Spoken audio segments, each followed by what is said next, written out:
Chapter 18. Hold up, I murmur. The team immediately halts, letting me get a better feel for whatever danced at the edge of my perceptions. The soul is small, brown like mud, and sounds like a single note of a song. Beautiful on its own, yet part of a greater whole incomprehensible from just this single piece. That's certainly striking, but what really caught my attention is the soul's location. I sense movement underground, I report. Right direction, about the right strength. Might be the first sign of the target. Silent grins of relief spread over the team, partly because that's much better news than why I usually tell them to hold up, and mainly because we all wanted to get this hunt over with. Coming close to disaster had sobered us a lot yesterday, and a bit of extra stress is now floating around the team from Penelope's extra batch of coldness. She hasn't healed the hand-shaped welt on my face, though to my amusement its presence mostly seems to get other teammates to ask her embarrassing questions. I'm not exactly sure what's being asked, but I can't say I don't enjoy the spurts of petty revenge as she sputters indignant responses. Her face gets redder than my cheek when she's worked up, and it amuses me greatly. Maybe I shouldn't have been so flippant with her. Can't spell sass without ass, after all. Still, none of it is something she should have hit me over. Especially not now. The middle of the mission is a bad time to confront people about deadly secrets, and a worse time to smack teammates. Whatever. The end is in sight, hopefully. As we resume moving forward, I feel more and more of the muddy song souls, each becoming more beautiful the more of them there are. It's certainly a colony of something that digs tunnels, and it's close to where the target is supposed to be.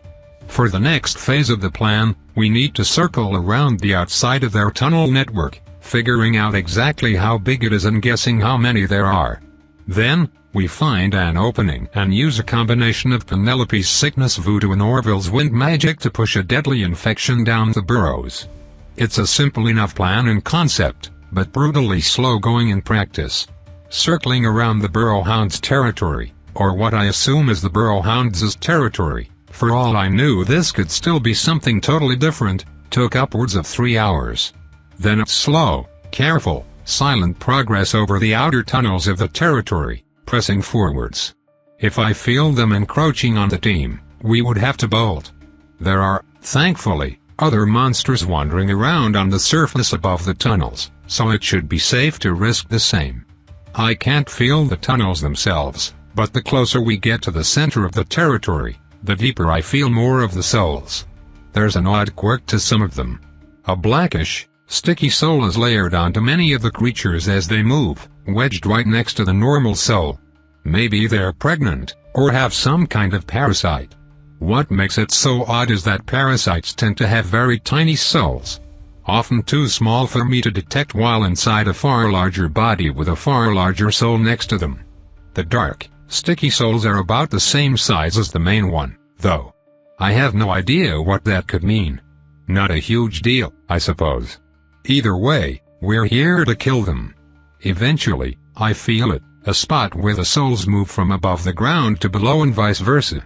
With a vantage point, I spot them, the burrow hounds, like large moles with wide noses. They snuffled around on 4 legs, drooling wherever they walked. Contact, I whisper. Burrow hounds confirmed. Only about 6 of them are around this opening. There's a clearing around the hole where trees are uprooted by the hounds' rampant digging. Time to clear the area so the mages can work. Just 6, I murmur to the team, trading my vantage point with Orville. 4 in sprinting distance above ground, 2 in the burrow. Sounds like we're up, then, Nora responds, readying her shield. I'll draw the 2 in the burrow out and run back to you. These guys are weaker than the little disciples, right Vita? Way weaker, I confirm. Like maybe half an orphan each.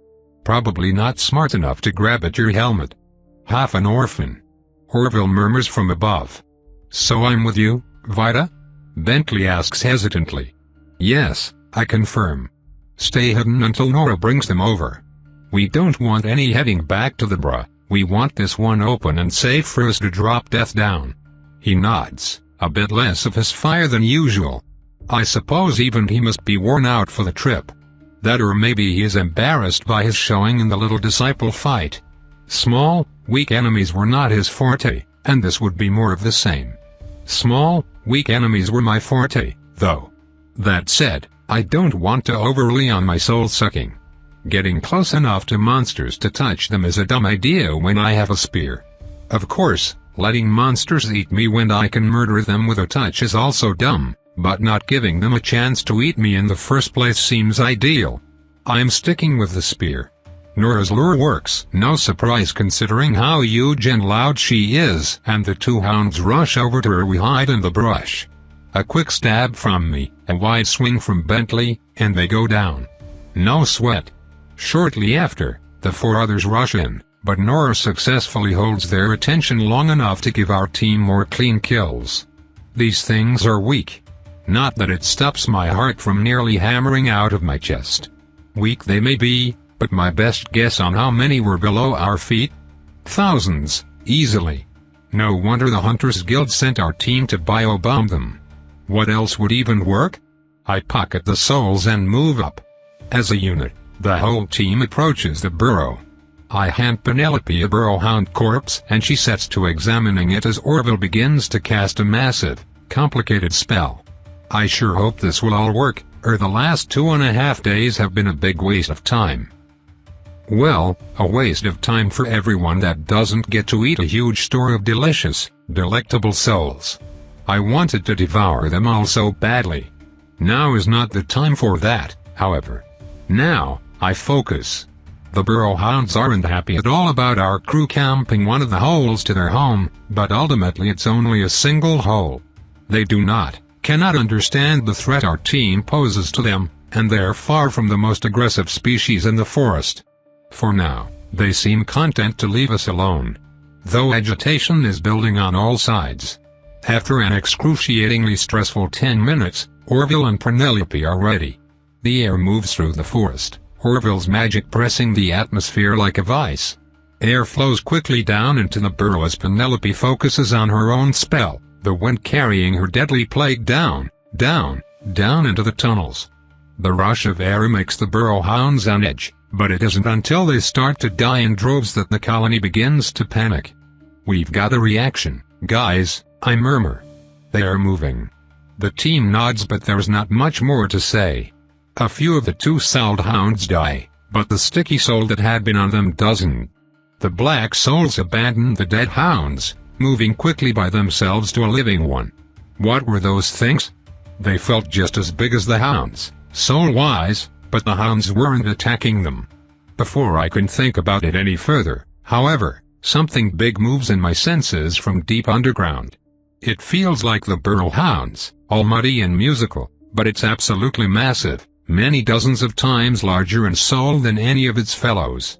It has multiple sticky souls attached to it, and the damn thing is plowing through dirt like water, headed straight up. Big one. Big one incoming to the surface. I warn. I do a quick judge of its soul size compared to the team's. And yeah, no way, no how. Retreat. I call. If it comes, we can't take it. Belay that for a moment, Remus says, stepping forward. Report on the primary objective, Vita. Over 100 dead and rising, sir. I estimate well over 1,000 in the burrows. Penelope? Remus asks. Not enough. She answers. I need twice as many infected before I'm confident it will kill the colony. Retreating is the correct call, Remus says. But I want this colony dead. This will not be marked negatively on your review.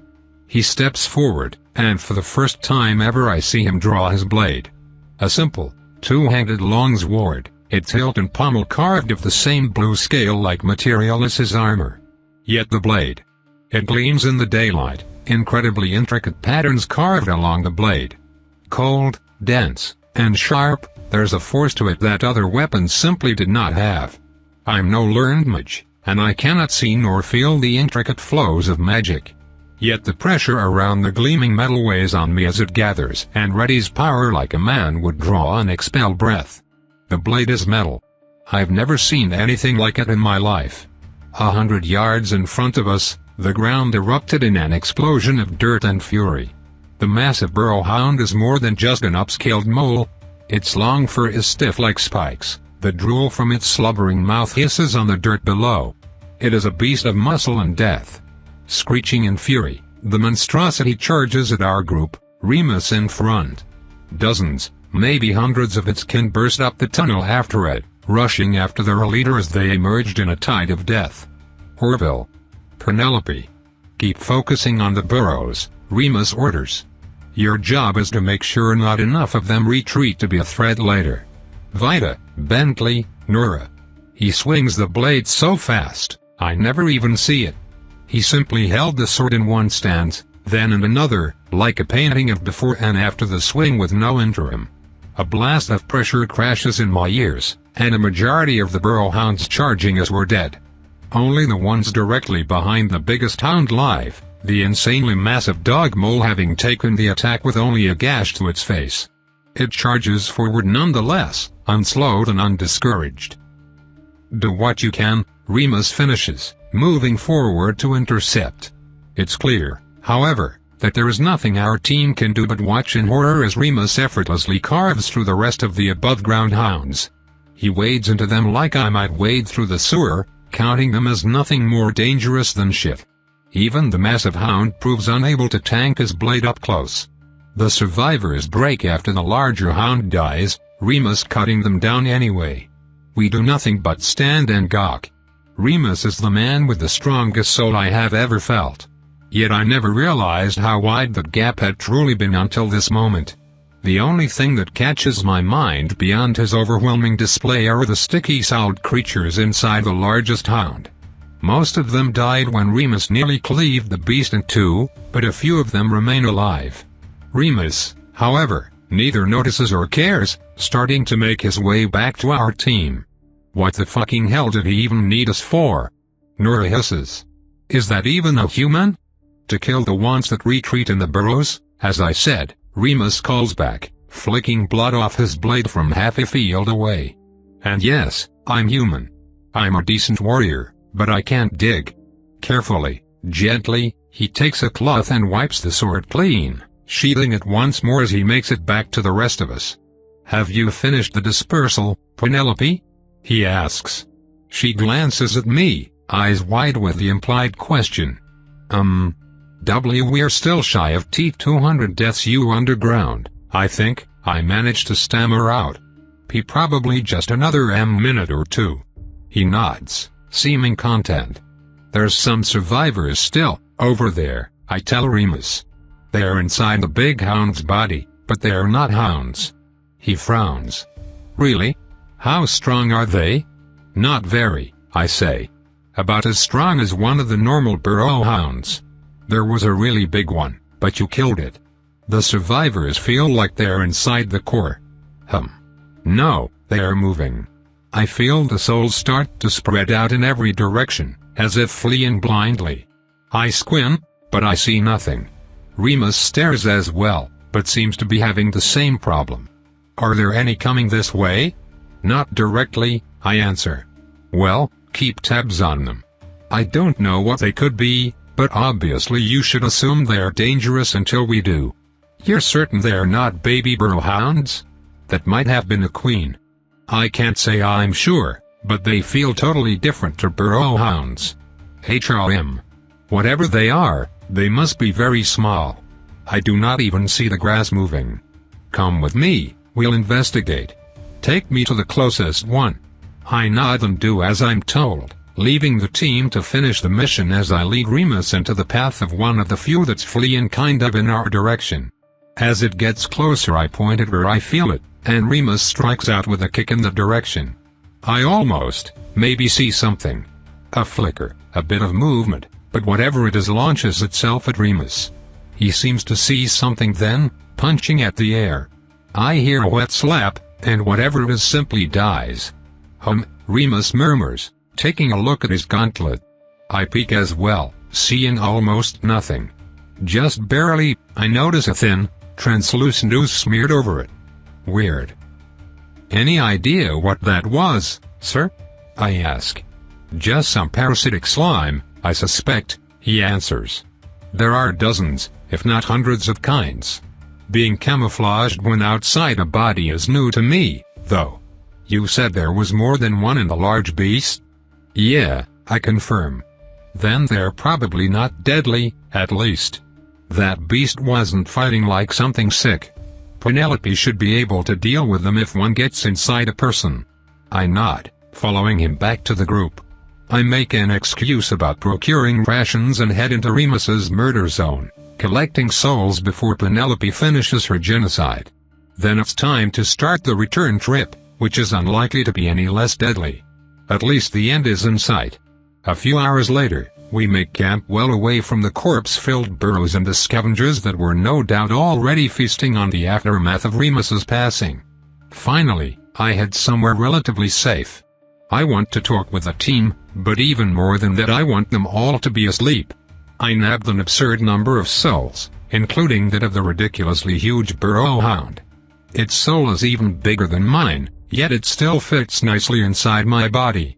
I can barely wait to eat it. Eating all these burrow hound souls would be a near-literal symphony of flavor. They felt so wonderful just to have bumping around inside me. I couldn't help but squirm around a bit, I'm just so excited. Still, I can't fantasize about meals too much or I'll go crazy.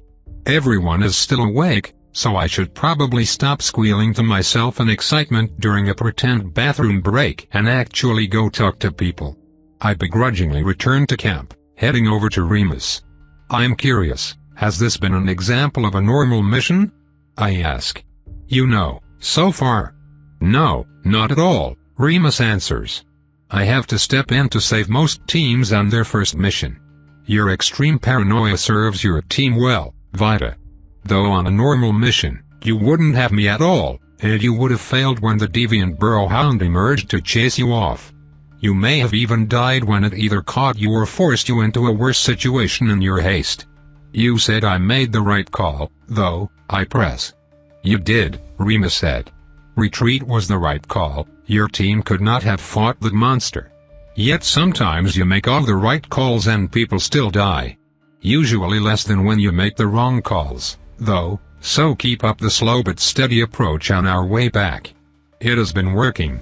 I nod, grabbing and munching on some burrow hound meat that I acquired from the slaughter pile. I had actually been going to collect food. Souls being part of that food is entirely incidental. Apparently, my completely undiscerning appetite is starting to become infamous among the team, but they're all the crazy ones. We have a biomancer. She can treat meat. Everything we killed is made of meat. Why are they sticking with the packed rations that don't go bad? Eating something collected in the field instead of the rations is free food. Why no? I've been dying to ask all day, Nora started, a grin on her face. Vita, what's that hand-shaped mark on your cheek? And why hasn't Penelope healed it? I blink. Oh, right. I'd forgotten about that. Penelope and I have different senses of humor, I say simply. Oh yeah.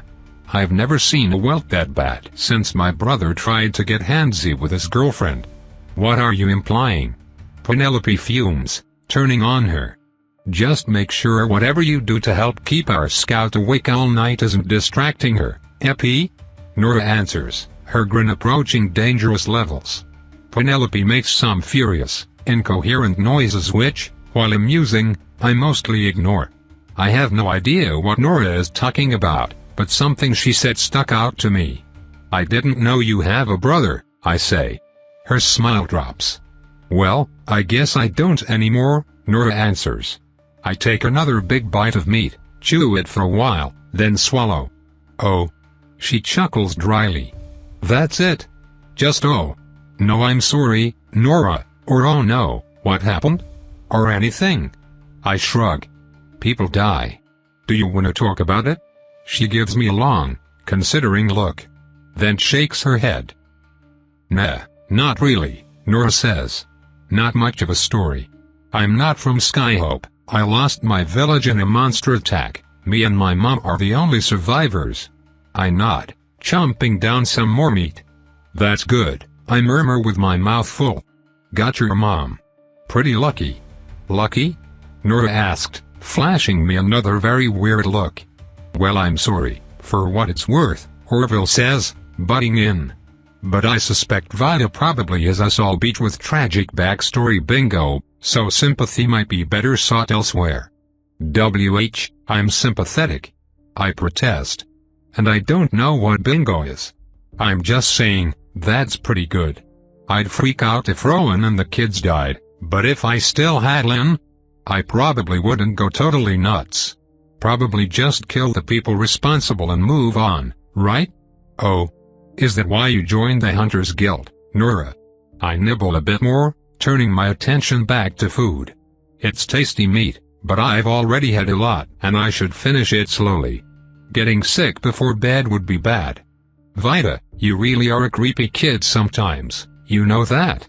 Nora eventually responds. I look up. Everyone is staring at me. A lifetime of instinct activates, and I squeeze the food I'm holding in a death grip. I'm not a kid, I tell them. And if any of you want my meat, too late. You turned it down already. Nora suddenly grins again, glancing at Penelope for a split second before busting out laughing. She is a child. Penelope shrieks, turning tomato red with fury. You utterly incorrigible degenerate. This is not funny. You take back your vile implications this instant or so help me. Nora only laughs louder, while Orville turns away with embarrassment. Yeah, I'm not getting in the middle of whatever that is. I finish my meal and head to sleep. Line of dashes. A couple hours after nightfall, an oddly reserved Bentley wakes me up with a tap on my shoulder. I thank him and stretch, feeling around with my soul sense for anything noteworthy. There were some nearby souls I didn't recognize. Oh. They were those black sticky ones, the slime things. They are really nearby. I should deal with that.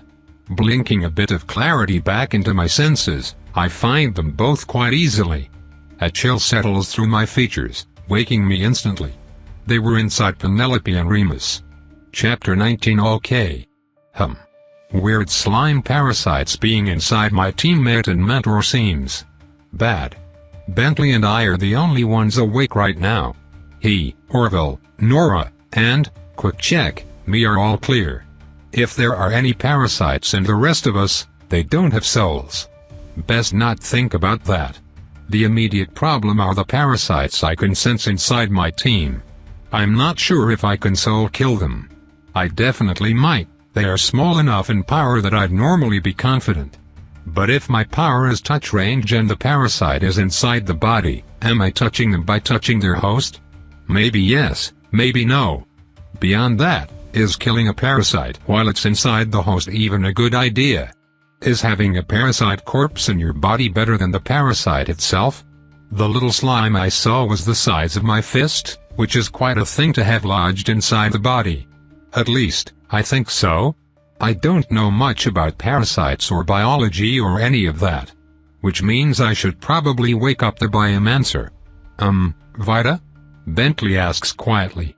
Are you okay? I'm fine, I murmur back at him. Some pretty big parasites are inside Pen and Remus, though. His eyes bulge, and the poor guy looks absolutely devastated. Oh my gosh, Vida, I am so sorry, I didn't see anything, Hey. It's okay, Bentley, I reassure him, trying to get him to quiet down. Remus couldn't even see them during the day when I pointed one out. You're fine. We're just going to wake Penelope up and see if she can deal with it. Okay? It's not a big deal. Bentley nods solemnly, placated but clearly feeling no better. I try to grin at him to improve his mood, but it just seems to spook him more.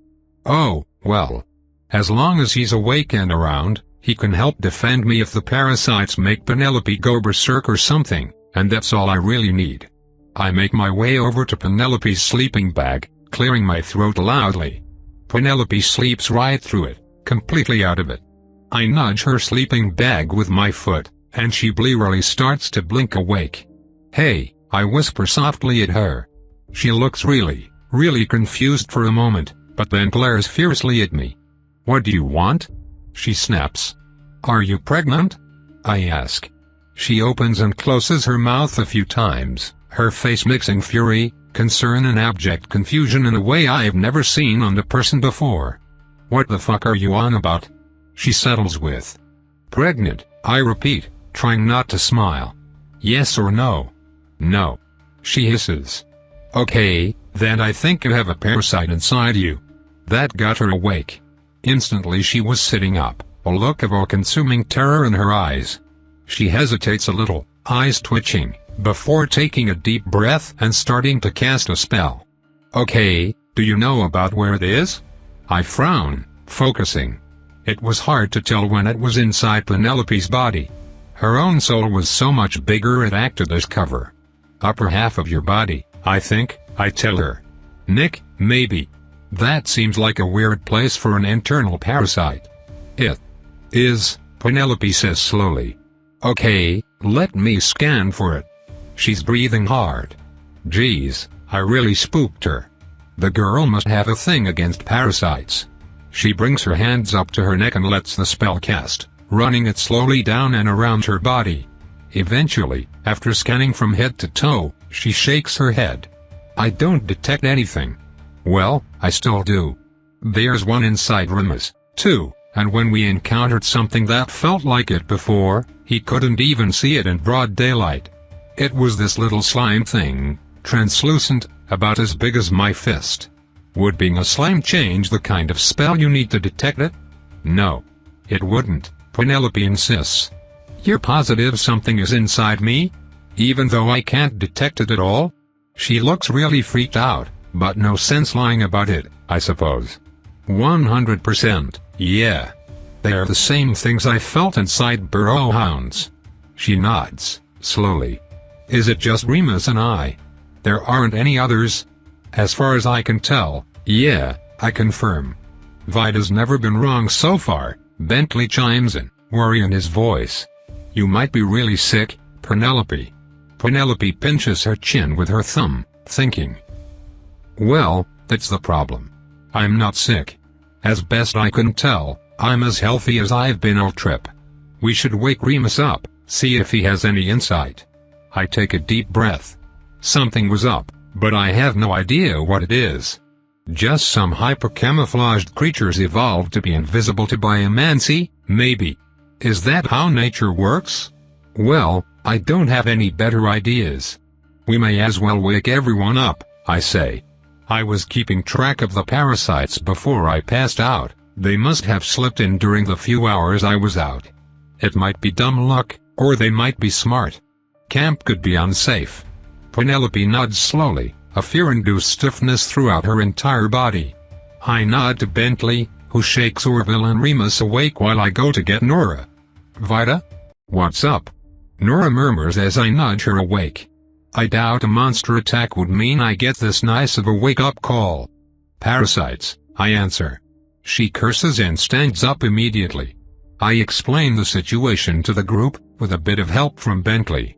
Remus stays stoic and silent throughout, only reacting when I explicitly ask him in the end. What do you think we should do, sir? Remus thinks for a while before answering. If Penelope can't detect them, we might need a more specialized biomancer, he says slowly. Penelope, keep an eye on our conditions. I will arrange treatment for us personally when we return to Skyhope. In the meantime, if something catastrophic starts to happen, Penelope should be able to detect and treat it. Otherwise, without anything obvious to go on, we eat extra rations and pray to the Mistweather that it's just leaching nutrients. He nods at Penelope. She relaxes ever so slightly, nodding back. Should we move camp, sir? He grunts. Your call, Scout. Internally, I groan. Remus would kick my ass back at the guild if I didn't play it safe, but what was more safe in this situation? I think we keep the camp in place rather than try to move at night, I say. I'll stay awake the rest of the shift, and I'll know if any more parasites come. Orville and Nora sag with relief, while Remus nods. Fair enough. Let us know the moment you detect any changes, if you do. I nod, letting everyone get back into bed. Time to wait until everyone passes out so I can snack on my bounty. So I wait. And wait. And wait. Penelope was just not fucking sleeping, though. I glance her way. She was pretending to sleep, or at least trying to. Yet it has to have been at least a couple hours, and she hasn't passed out at all. Slowly, quietly, I get up and walk back over to Penelope's sleeping bag, sitting down next to her. She tenses, her full body coiling like a spring. "Hey," I whisper to her. "You doing okay?" She doesn't respond, still pretending to be asleep. Well, if she was going to play it like that. You know, this kind of reminds me of the one time a kid I knew died and the guards actually cared, I murmur softly. There were maggots in his brain. Some kind of bug had laid a bunch of eggs in his ear, right? And apparently, over time, they hatched. These maggots started eating his brain, kinda like what you do to those rats. We knew about it, but it was like, what do you do? We've got no chance in hell to afford a buy him answer.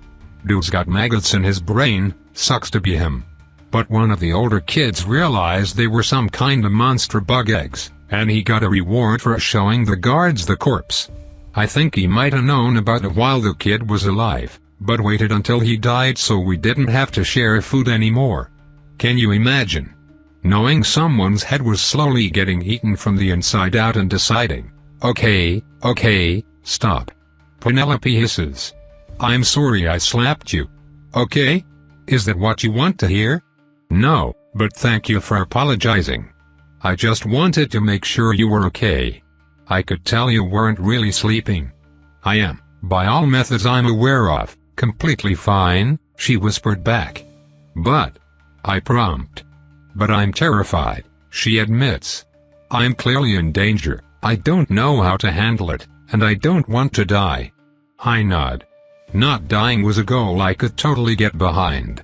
This might be a good moment. Well, I guess I should say, then. You pretty much already know, but I'd like you to keep it secret.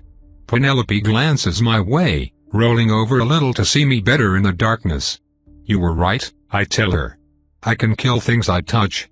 It works better on smaller, weaker things. So I think I might be able to use it on your parasite, without hurting you. Her eyes go wide. That, for whatever reason, seems to make her even more afraid. Did I fuck up? No.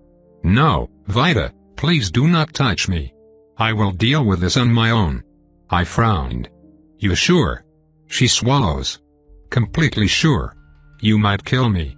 Or you might kill the parasite, and I still wouldn't be able to find it. You said it was large. If I can't find it to remove it, that could cause even more damage. So we have to do this the right way. Does that make sense? I guess so.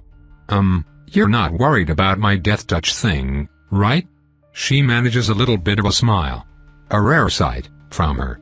Well, you can touch someone and kill them. I can touch someone and kill their whole village. So, no touching. I blink, smiling back a little. Oh, thank goodness. She doesn't care about that bit. That went well, then. I'll wake you up if I feel anything weird with you or the parasite, okay? You can relax. Thank you, Vita, she says with a slight nod. I will try. Wow, a thank you, I comment, grinning at her. You must be shaken up. Her smile freezes for a moment, but she quickly turns over and buries her head in a pillow. Go back to guard duty, she murmurs. You're welcome, I respond quietly, getting up to do just that. Let me know if you change your mind. Nearly another hour passed, and Penelope finally goes to sleep. About damn time. I've been hankering to munch all day. With monumental effort, I keep the huge soul in storage and continue to only eat a few of the weaker ones, like I have on previous nights. I want to eat the big one so goddamn bad, but in the middle of a possible crisis seems like a bad time to indulge. We make it through the night without further incident, and the next 2 days the team focuses on getting back to the city as quickly and safely as possible. There are a few more fights and scrapes, but nothing as dangerous as what we cleared on the way out. I keep a close mental eye on Remus and Penelope, but they seem mostly okay. Penelope runs hourly scans and continues to turn up nothing harmful. I'm not sure, but the parasite souls might be slowly getting bigger. It's difficult to tell, being hidden in souls so much larger than they are, but I point out the possible strength increase to the team and resolve to keep an eye on it. Both Remus and Penelope are eating a lot more than usual, but whether it's need or stress is difficult to say, even for Penelope. Remus is as unflappable as ever, but the closer we get to the city the more Penelope starts to freak out. I hope she's okay. For a girl that systematically experiments on animals, she sure is freaked out by having something in her own body. Maybe it's the fact that she herself couldn't detect it, that she had to rely on me to trust it was even there. I won't complain too much about that. I need all the trust I can get. When the trees start to thin and the edges of Skyhope Crater come into view, a palpable energy flows through the team. We made it. Orville and Nora are beside themselves with glee. Bentley is still oddly reserved, but he smiles at the sight. Remus is as stoic as ever, while Penelope looks like she'd shed herself. For my part, I'm absolutely looking forward to going home and seeing Lynn and Rowan, giving them a huge hug and chatting about my adventures. Yet a big part of me can't help but look back at the jungle and lament the future lack of free souls that would be popping up all over the place. At least I have plenty story to chew through while I'm stuck in the city.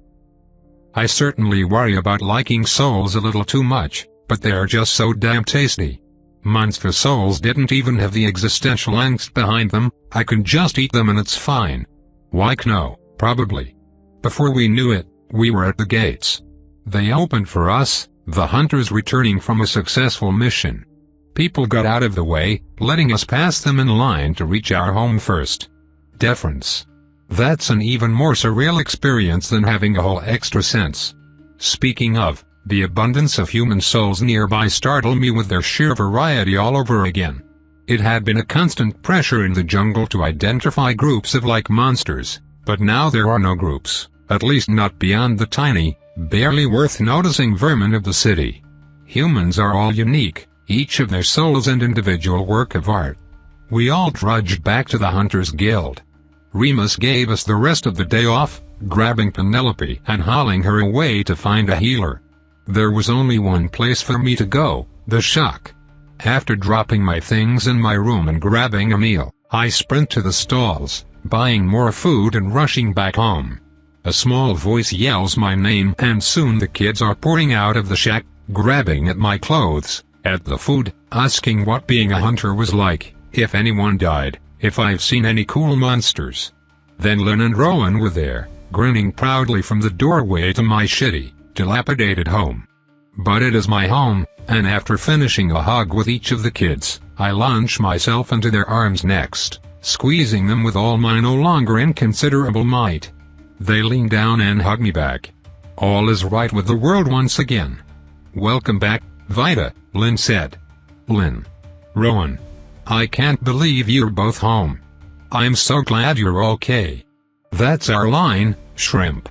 Rowan said back, giving me a friendly noogie. Did you seriously survive outside the walls this long? You huh? I confirmed. I'm a great scout. And we have a biomancer so we can eat monster meat. It's so tasty. Feels like that's not all you've been eating, Lynn murmurs quietly, grinning conspiratorially. I nod rapidly, pointing down below.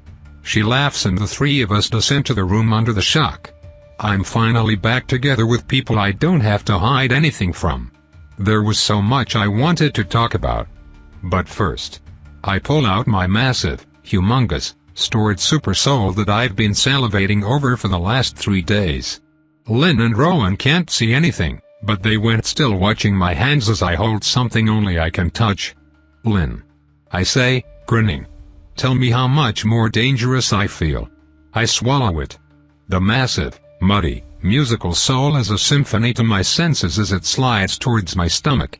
Something else is waiting for it first, however, pulling it apart and slurping it down like soul spaghetti, filling me with delicious, delicious power. I let a satisfied exhale escape my lips as I finish devouring the massive monster soul. I feel good. Like my whole body is lighter. Lynn's eyes are as wide as saucers. What the hell did you just eat, girl? She asks, stunned. Deviant burrowhound soul, I respond smugly, pulling out a smaller soul for dessert. Ah, so delicious. It was bigger than the shock. "Vita, you just got way up on my radar, girl," Lynn said. "That shit's not even fair." I did a quick comparison, then shrugged. "I'm still nowhere near as strong as you are." "Yeah, Vita, but I've had my talent for way longer than you and I push it to the limit almost daily. I have to admit I'm jealous of how you can just make huge jumps like that." I grin, letting myself look exactly as smug as I feel. I have the coolest talent out of all talents that might get my head chopped off by Templars. It's even super delicious to boot. Roan covers his face as Lynn busts out laughing, grabbing me and hugging me again. "You little go-over. Don't rub it in." "Ooh," I say, coming up for air from the cuddle. I also saw metal for the first time. "Remus is a metal sword." "Does he now?" she says, grinning mischievously. Well, my jaw drops open. She wouldn't. Please don't try to steal from my boss, Lynn. I think he'd kick your butt." "That sounds like a challenge," she says, laughing at my increasing distress. The day carries on and I tell them more and more of my adventures.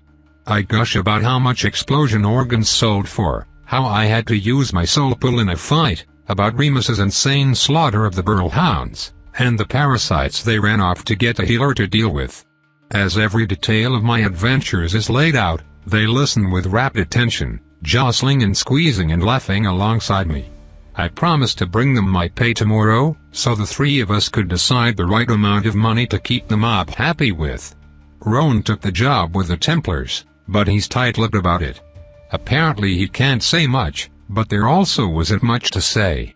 He and Lynn are putting in effort to be good little minions for now, to better blindside the broken Drakons. I made them both promise to stay safe. Twice. Eventually, as the hours pass, the next island starts to encroach overhead. I need to be back at the Hunters Guild.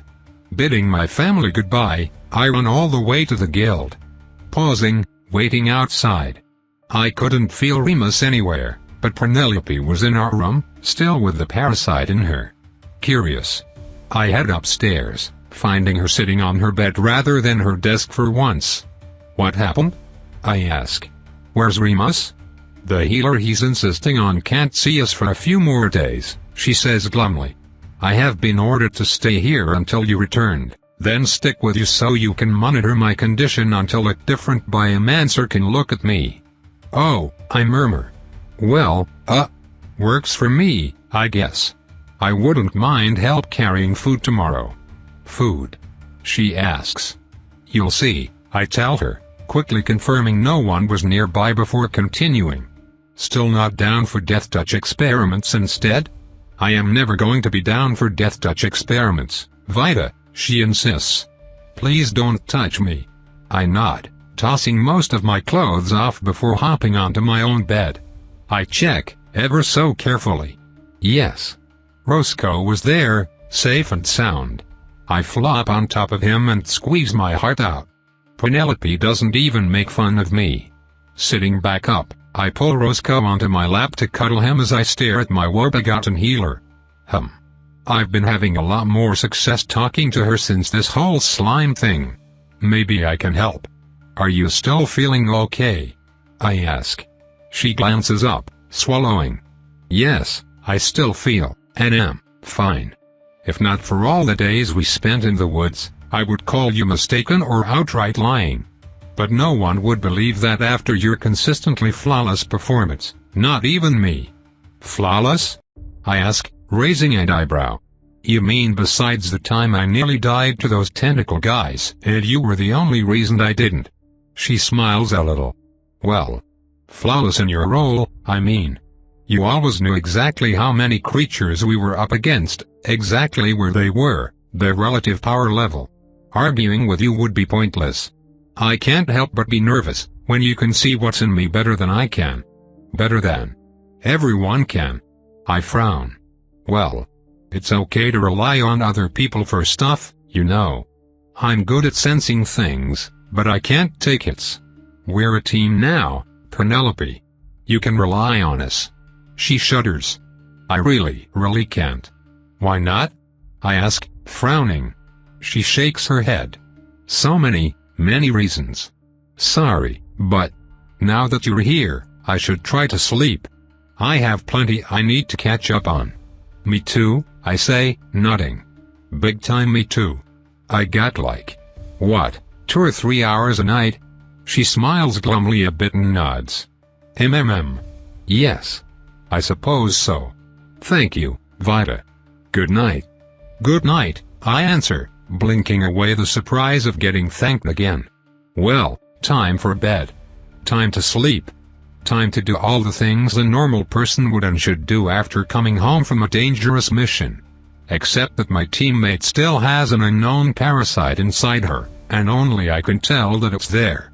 Groaning internally, I get into bed, squeezing my best friend Roscoe. I wait, patiently, for Penelope to fall asleep. Then I sit back up, pull out a soul, and munch down on it. It was going to be a long fucking night, and I'll need the energy. Damn slimes.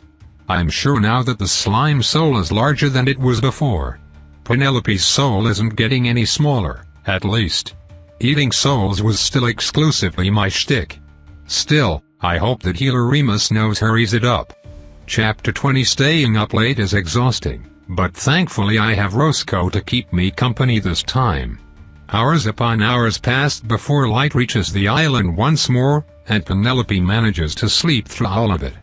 Good. At least someone got rest. The parasite grows ever so slowly stronger, but the first thing Penelope does when waking up is scan for problems. Still nothing. I seem to be fine, she murmurs. You, however, look like you got run over by a cart. Are you alright? Didn't sleep, I answer back, yawning. Wanted to make sure nothing happened overnight. Was afraid the slime would start hurting you. Or escape. Or have a baby. Or something. She looks taken aback. You really don't have to do that for me. I am fine. I shake my head. Remus said assume everything in the forest is deadly. Then he said to watch you. I'm gonna watch you. I see, she says slowly, looking away. Would you like me to wake you up a little? It's no substitute for real sleep, but it should help. I frown, confused. She's so nice all of a sudden. Is this a trick? It doesn't really feel like one, and Penelope is hardly the subtle type. Oh fuck, is it the slime? Is it controlling her brain? Was it going to try to kill me? Could it kill me fast enough if I drop my magic resistance? Could I afford not getting a magical pick-me-up if I'm supposed to watch her all day? Sure, I say, body tense. Penelope walks over and casts something. I watch her very carefully. Her hands are moving, so it must be a learned spell. Unless she's covering for her natural magic, or doing something else with magic that I don't understand, I guess. It just doesn't feel like she's going to murder me, though, and trusting that instinct I let her cast. Sure enough, it perks me right up. I shoot her a relieved smile, nodding. Thank you.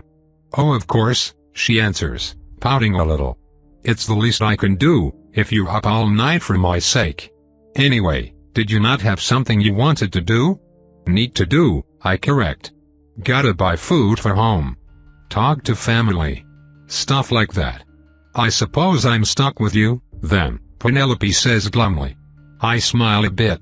I'm a little worried about taking a parasite-infested girl to see my family, but it's a parasite I can sense. It won't be slipping into anyone else on my watch. Well, hey, maybe it'll be good for you to get out of the room and do something other than torture rats, I tell her. Torture? She looks briefly surprised, then gawks indignantly. I don't torture rats. It's research. My magic is painless. Uh-huh. What about the ones you mess up on and kill slowly? That's an accident, she grumbles. It's just the consequence of knowledge. I shrug. I'm just teasing. I've killed rats for worse reasons. Come on, get dressed and let's go. She gives me a weird look at that, but starts getting out of her night clothes. When she pulls a particularly fancy outfit out of her drawers, I wince. You might not want to wear that, Penelope. What? Why not? She demands. I like this dress. 'Cause I don't want to get robbed, I tell her. Do you have anything that looks a little less rich? She snorts. I'll not lower myself for fear of some random ruffians. Besides, we're hunters. If anyone tries something, they are going to regret it. I sigh. Whatever. I'll deal with that problem when it happens. She puts on her fancy outfit, some kind of frilly red thing that helps push up and show off her chest. How much dye went into making something like that? Was it blood-colored? Of course she likes it blood-colored. I continue wearing my armor from the hunt, making sure to bring my spear and knife. The brownish, dried monster gut stains, while technically also blood-colored, do not match Penelope's dress very well. Hopefully, though, they'll get people to think twice about messing with us. I start to exit as soon as she's ready, causing her to raise an eyebrow. You're wearing that out in the city? She asks, incredulous. Yes, I say firmly. Now come on, I want breakfast. A few grumbles under her breath later, she follows me down to the mess hall. Steaming soups are abundant, warming my tummy with the broth very possibly made from a few corpses I brought home. It has somewhat of a burrowhound flavor, and as tempted as I am to point this out to Penelope, I'm way too busy eating to tease her. I have my priorities straight. After stuffing my face, and then waiting for Penelope's slow butt to finish eating, I make it to the front desk. It's time to collect my pay for the day. And the pay for the days I've been on the job. And my cut of the pay from the job. When the receptionist tells me how much that all was, I have to go sit down. 47, 48, 49, Vita, what are you doing? Penelope asks, rudely interrupting me. How many meals is that? I demand. How much? Why are we getting paid so much? Vita, it's not that much, Penelope says flatly. Quit being so dramatic. This isn't even factoring in the cut we'll get from the monster parts we brought back. A squeaking noise escapes my throat, causing Penelope to roll her eyes. How can she be so cavalier about this? This was serious. This was crazy money. What the heck am I going to do with it all? A few minutes later I collect myself enough to return to the receptionist and ask if she can hold on to most of that.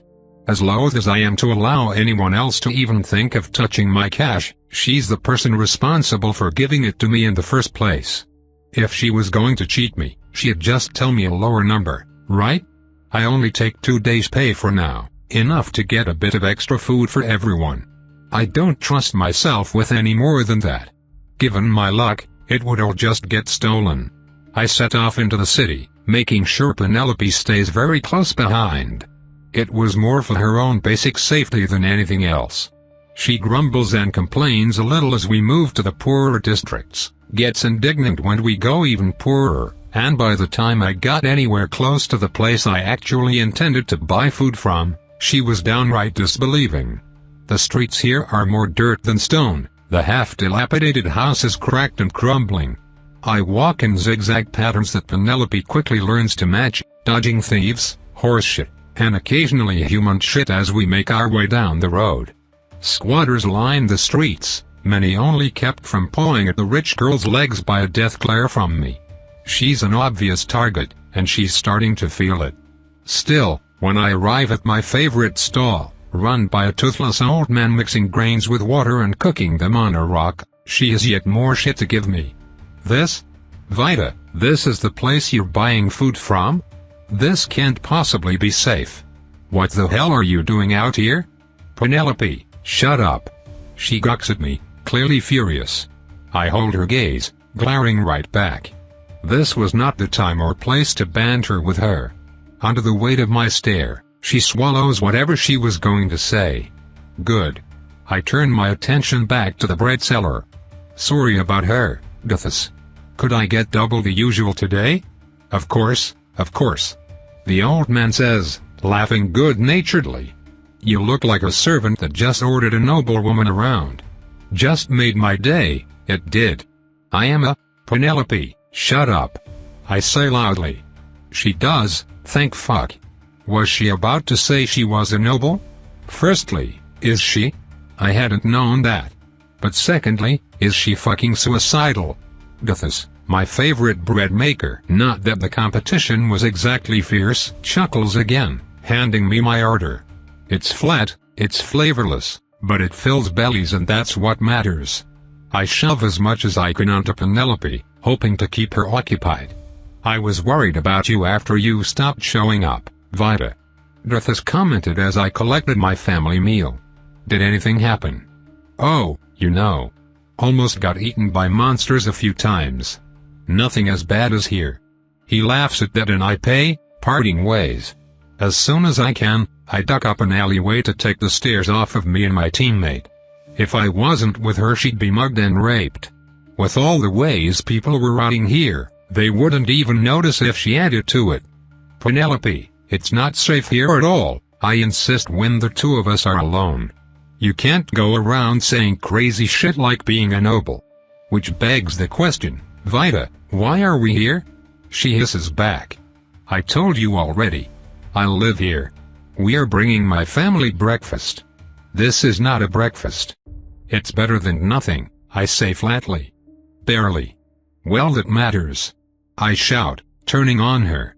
It matters a lot, okay? We usually get nothing. So get off my back about it. I glare at her, absolutely fuming, and the haughty demeanor just drops. Vanishes. She shrinks away, unable to meet my eyes. Okay. Sorry. It was so un-Penelope-like that I couldn't react with anything but confusion, my rage sputtering at nothing. I turn and lead the rest of the way to my house in silence. Vida. Vida's here. Vida, Vida, Vida. The kids barrel out of the house to tackle me, clamoring for first dibs on the meal. I hand out the food, making them promise not to steal anything from Penelope. I glance her way to try and see her reaction to that, but she doesn't even seem to notice. Her expression is nothing but horror. Ah, she probably hasn't seen anything like this. The kids are skin and bones, like I had been not long ago. So thin I'm afraid they'll break every time they hug me. The wrists, the ribs, the gun features. It's like looking at someone halfway in the grave. No, not just someone. Children. Dying, suffering children that I'm barely keeping alive, barely giving hope to. It was completely normal to me. Yet to Penelope. Watch his eyes, she swears quietly, covering her mouth with a hand. This is your family? You're raising them? No, Lynn and Rowan are raising them. I used to be them. Then it turned out I had a talent. I shrug, leaving it at that because that's really all there is to it. There's nothing special about me whatsoever. I just lucked out, and even though my luck is cursed it's better than no luck at all. May I? Penelope chokes over her words, struggling to even speak. She points at one. May I cast? I blink in surprise, but nod. Hell yes, I'll let her cast. They need all the help they can get. Everyone, this is Penelope. She's my teammate, and she is a biomancer. Do what she says, okay? She's going to help. They crowd around her immediately, fully aware of how rare an opportunity this is. Is Lynn or Rowan around? The kids confirm my suspicions. They were both out and working. Unfortunate, but not unexpected. I'll have to visit them another time to figure out the money thing. Penelope, meanwhile, is already starting her craft, her hands steady even as her body shakes. Enduring her bitching all the way over here is worth it and then some to get pro bono biomancer work for all the kids. Although, I suspect they are like you, Penelope says quietly. They have the same problems you do. Yeah, I say. Told you so. She swallows. It's hard to believe you used to look like this, she whispers. I did what I could. A lot of them were hiding bruises or scabs. They all had lice, which I killed for them. Oh, thank you. That helps a lot. I can't help with the rest, she continues, ignoring the praise.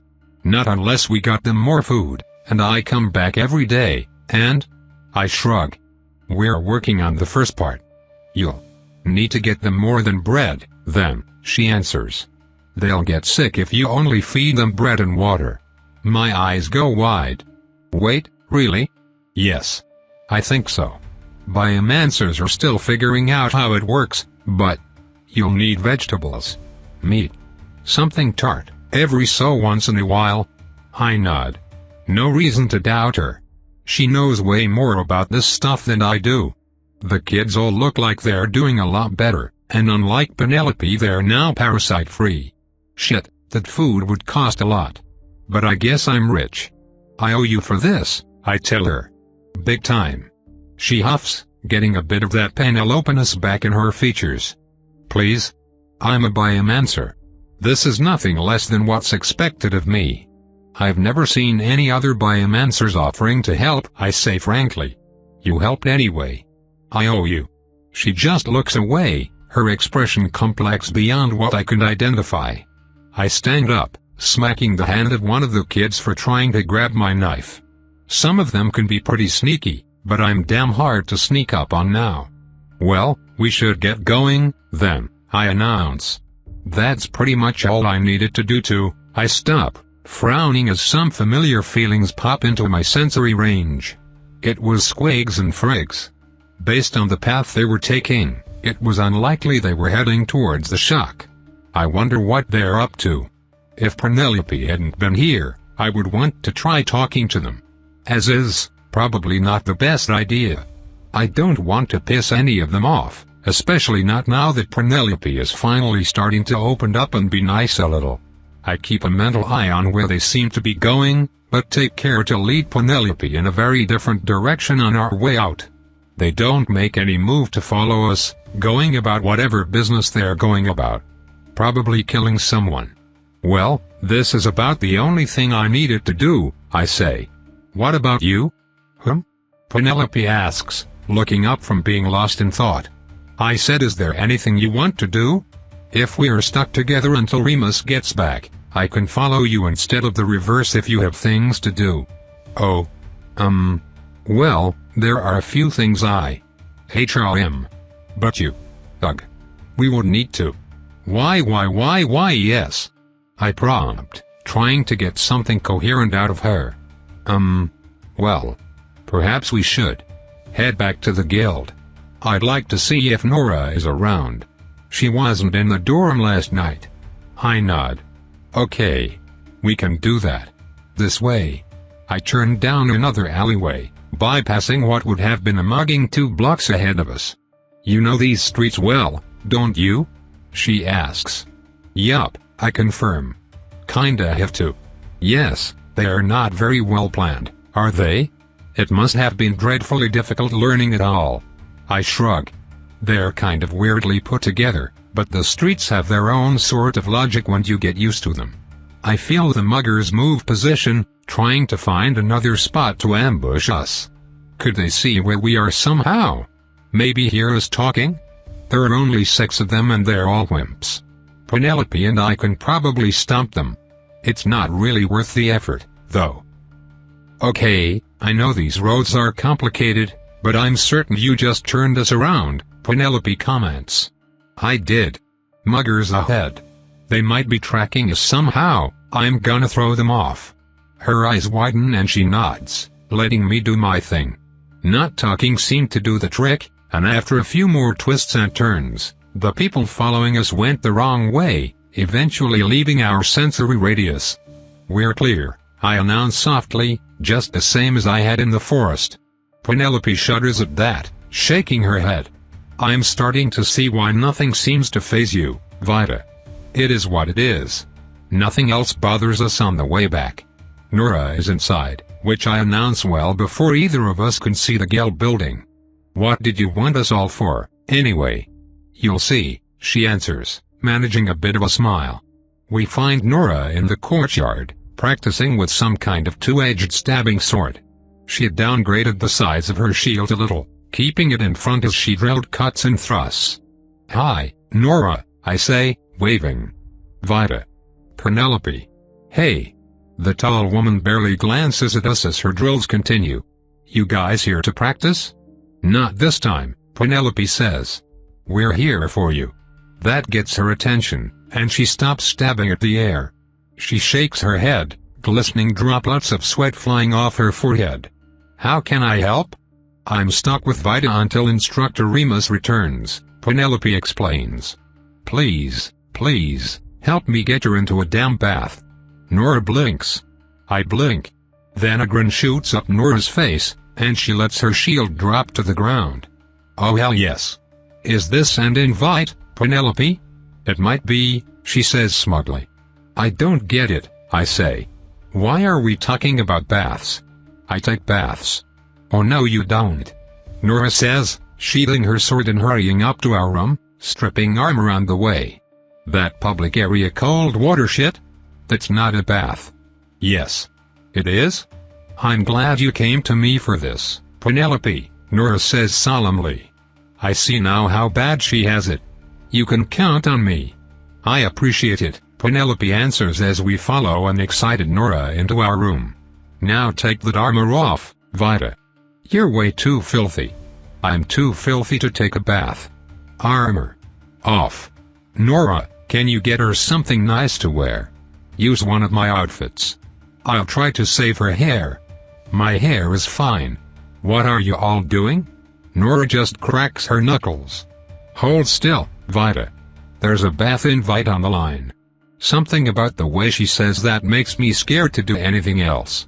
I hold stock still, letting Nora buzz around and pull parts of my armor off with surprising speed. Soon I'm in nothing but underwear, heart beating fast as Nora pulls out and assesses outfit after outfit from Penelope's bulging wardrobe. Penelope herself stands behind me, trying against all odds to untangle my possibly literal rat's nest of hair. What is happening? I squeak in terror. We're making you pretty, Nora answers, looking between a bright blue dress and a white actual silk robe. But why? So we can make you even prettier, Penelope answers. You've never had a proper girls' outing in your life, have you? We're going to steal jewelry? No. What? That's what Lynn calls it. Penelope and Nora both stare at me, concerned. As in Lynn the metal thief. Oh. Fuck. And no. Different Lynn, I stammer. Right, Penelope murmurs. Well. No. We're going to take you to a bathhouse. A real, private bathhouse. With soap and hot water and perfumes and massages. Wouldn't hot water hurt? I ask. Oh, this poor child. Nora moans dramatically. Penelope, she knows not of the joys of the world. I pout. Am not a child, I insist. And yet, Penelope says smugly, pushing me forward. Okay, Nora. Dress her up. I've done all I can do. Nora rubbed her hands together gleefully, sending a fear through me that only Lynn had ever previously been able to evoke. She was in older sister mode. Chapter 21. A whirlwind of outfits later, I unwillingly find myself in an ankle-length satin dress, white with trims of blue around the edges. Toe-covering sandals complete the look, stylish without showing off the disgusting mess that is my nails. Altogether the outfit is the most expensive thing I've ever touched, and I am now constantly on the verge of a panic attack simply by having it on. What if I get it dirty? What if I rip it? If I run off and sell the dress, how long could I feed my family for? Penelope and Nora chat happily on the way, but I can't even try to pay attention. I feel so out of place. Penelope is taking us in pretty much the opposite direction to where I live, down and down towards the center of the city where all the rich people are. People are chatting happily on the street, wearing fancy clothes, and eating all sorts of foods I've never seen or smelled before. Buildings are built higher, painted colorful hues and devoid of damage.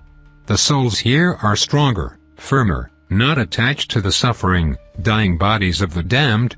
It's a horribly beautiful place, and I feel like I'm about to vomit every second I stay here. I make it to the inner wall, a place I've heard of but never before seen. What would be the point? Getting caught past that means more than a slap on the wrist from the guards.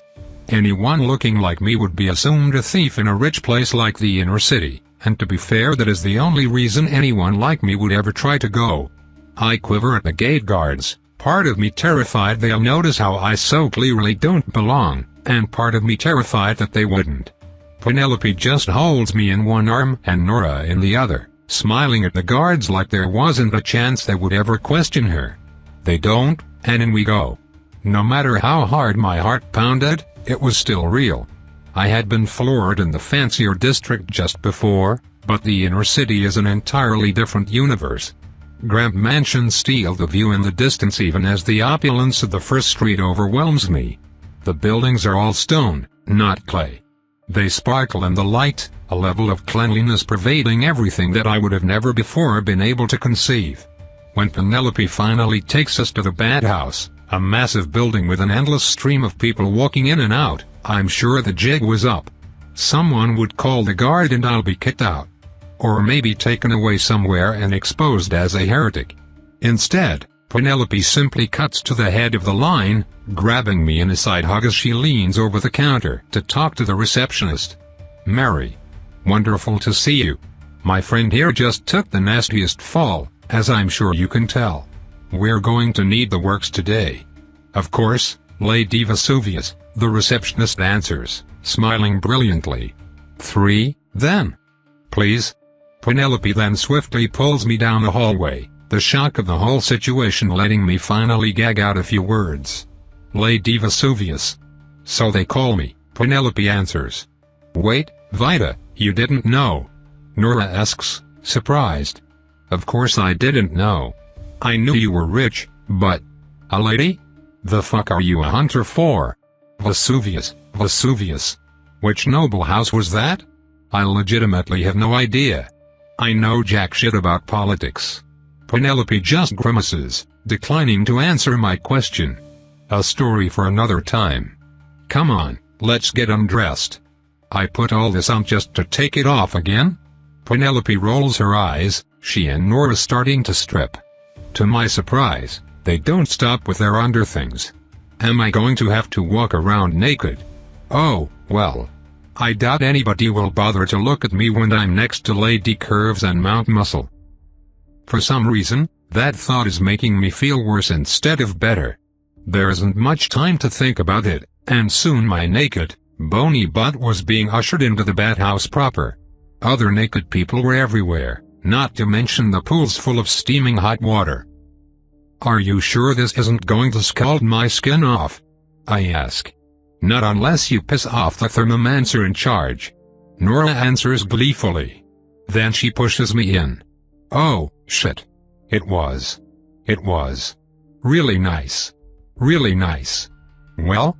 You like it, Vita? Penelope asks. Merfulberbligerable. Thought so. I lean down into the heavenly waters. What is this? I've never felt anything like this before.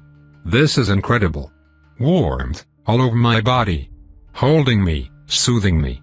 It felt so good. I could relax in here forever. I nearly pass out before Penelope suddenly snaps her fingers twice in front of my face. Hey! Don't sleep in the baths, Vita. I shoot awake, looking around in a panic. Oh gosh, that's right. I have to stay vigilant. The parasite was totally normal.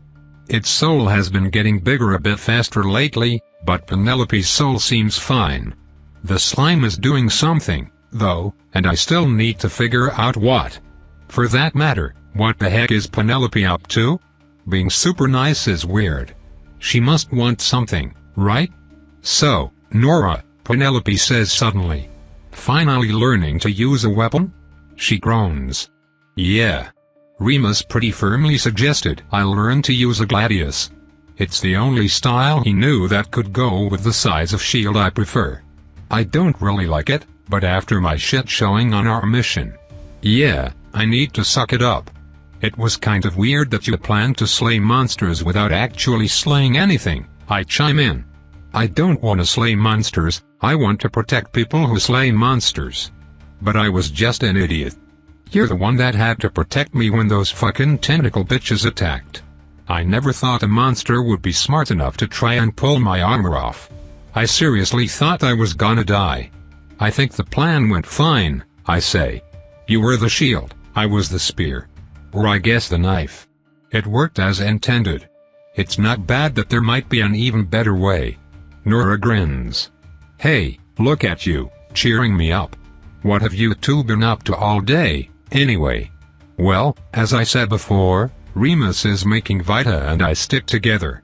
So I ended up accompanying her on her morning errands. And you've been weirdly nice about it, I chime in, absent-mindedly creating a fort out of bubbles. You have been since you got that slime in your head. I'm just grateful you saved my life. Penelope stammers in protest. And apologetic. I thought you were lying, when clearly you were not. I use the bubbles to form myself a magnificent beard.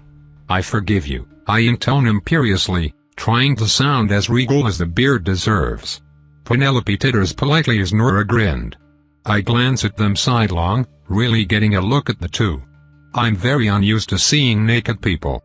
Growing up, everyone had only one pair of clothes, and if they took them off they were just gonna get stolen. By the token, I'm not used to seeing myself naked either. Like yeah, I had to pee sometimes, but there aren't a lot of reasons to take my shirt off.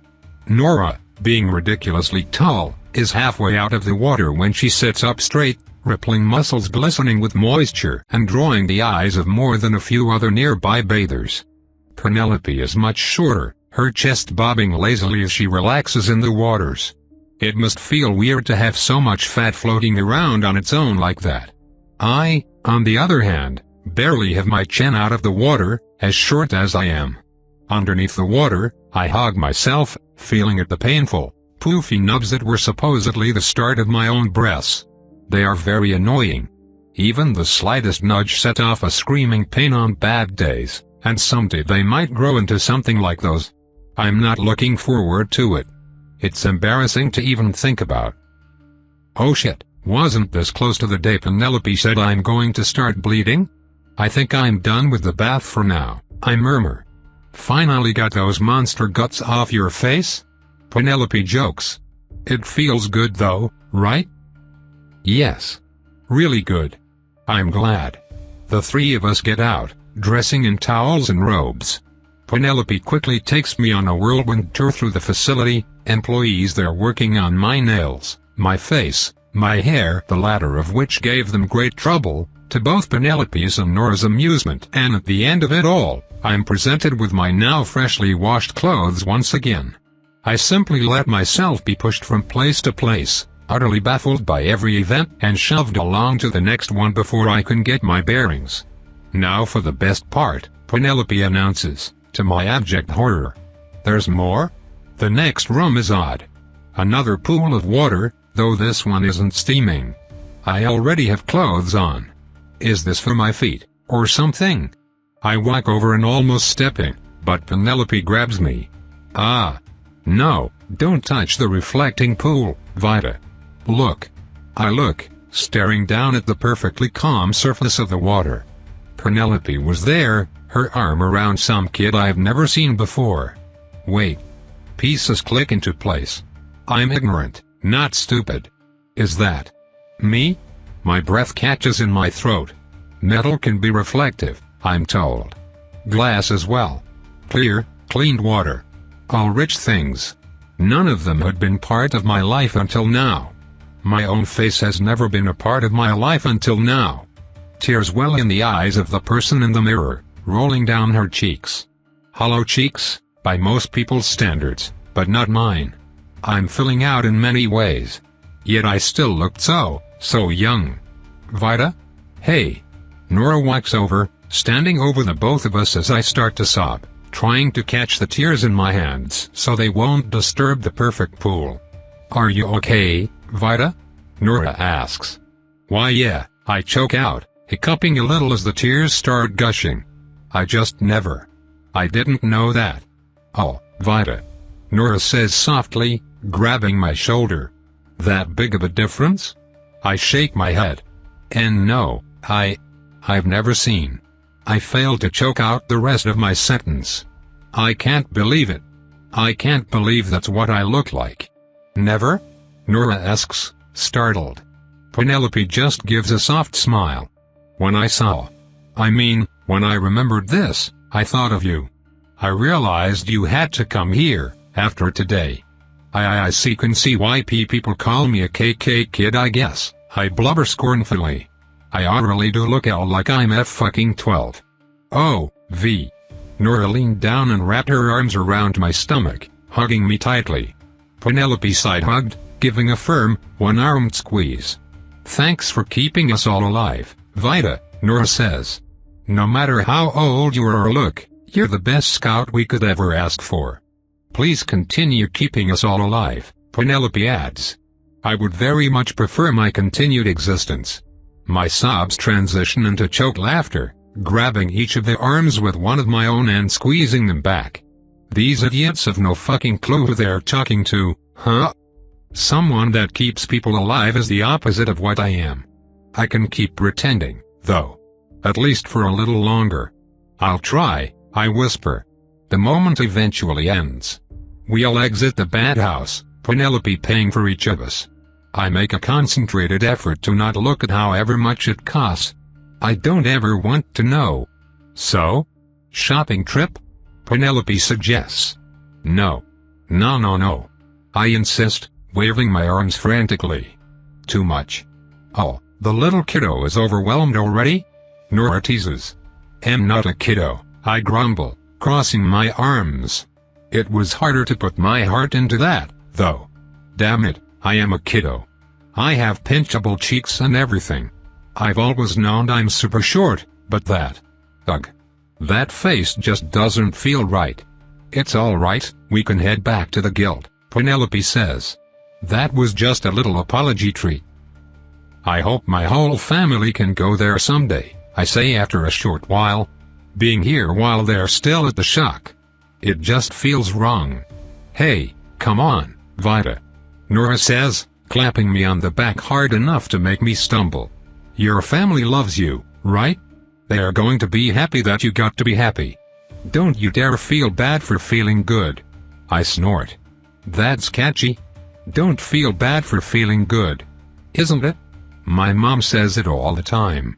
We gotta keep telling ourselves that, you know? When things are unfair. When it feels like we have more than we deserve. We gotta. If you start hating yourself for liking yourself, you're doomed. Yet every cent Penelope just spent on bathing could have gotten them more food. I could be working, or helping, or something. My happiness did have a cost, and other people paid it in what ifs or should haves. At what point do I forgive myself for happiness so much that I forget others were suffering? It sure seems to be what everyone else had done, to just let us rot for 16 years. I have a long and thoughtful walk back to the guild. Once we arrive, however, Penelope twirls around in front of me, grinning mischievously. Well, shall we show off to the boys? What? I ask, startled. Ooh, yes. Let's do it. Nora cheers, grinning. I'm liking this fun Penelope we have all of a sudden. Penelope laughs, dragging Nora and I upstairs. It was so jarring to see her like this, but I can't say it wasn't welcome. Maybe she was opening up because she was finally developing some gratitude and sympathy. Or maybe the slime was making her nicer somehow. I might have a hard time convincing myself to remove it, if that's the case. Maybe that's why it does that. Nah, I doubt it. How would that help a burrowhound parasite?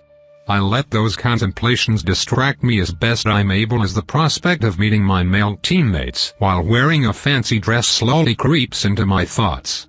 This is technically my first time wearing a dress, although a few times I've put on a really big shirt and pretended it was one. There's something eminently terrifying about the idea of letting Orville and Bentley see me in this thing. I don't know about this. I stammer. Penelope stops dragging me for a second, turning back with a smile. Hey, it's all right. If you feel a little out of place, imagine how they're going to feel. The more confident you look, the better the tease.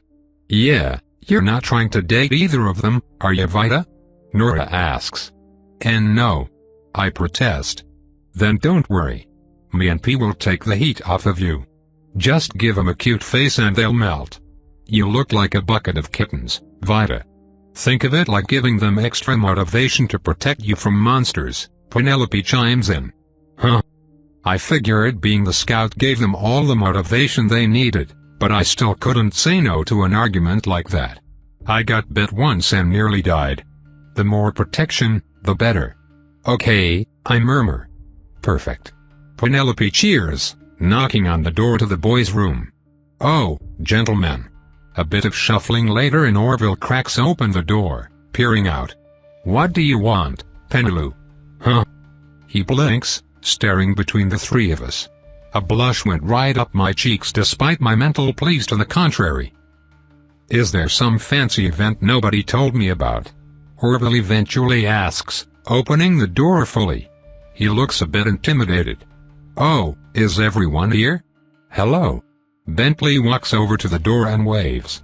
Wow. You all look great. Why thank you, Bentley.